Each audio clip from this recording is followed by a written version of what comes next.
Happy Wednesday guys! So dahil nga suspended pa rin ng LGU ang classes, ayan, nagmumodule ang mga bata.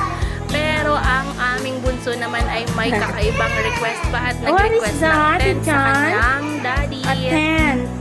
Why you need a tent? Well, gusto talaga nilang mag-camping kahit dati pa. Kaya kahit na busy ang daddy at para hindi maboard ang mga bagets, kaya napilitan na rin ang kanilang daddy. And guess what?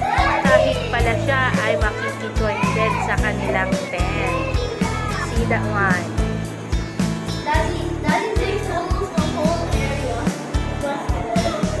At dahil bawal na bawal magutom ang Dalisay brothers and their daddy, ayan, may tirang gulay sa ref, pero wala nang panahog kaya nagbukas na lang ako ng sardinas. At dahil mura ang pipino at mahilig tayong humigop ng suka, ayan ang pipino para sa ating dessert. At nagluto rin po tayo ng sisig-sisigan for lunch. So yan, ready na guys ang ating pananghalian.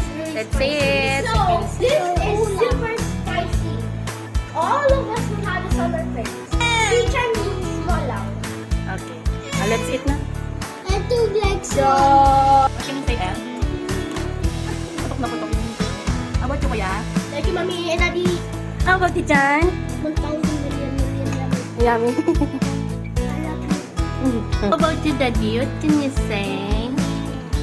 Yummy. Yum, yum. At mukhang nabusog ko nga sila for today's video at nakakamay pa ang aming daddy. Pero wait, there's more. Nandyan pa ang hirit na grapes ng aming Kuya Yael. So, happy Wednesday guys! Bye!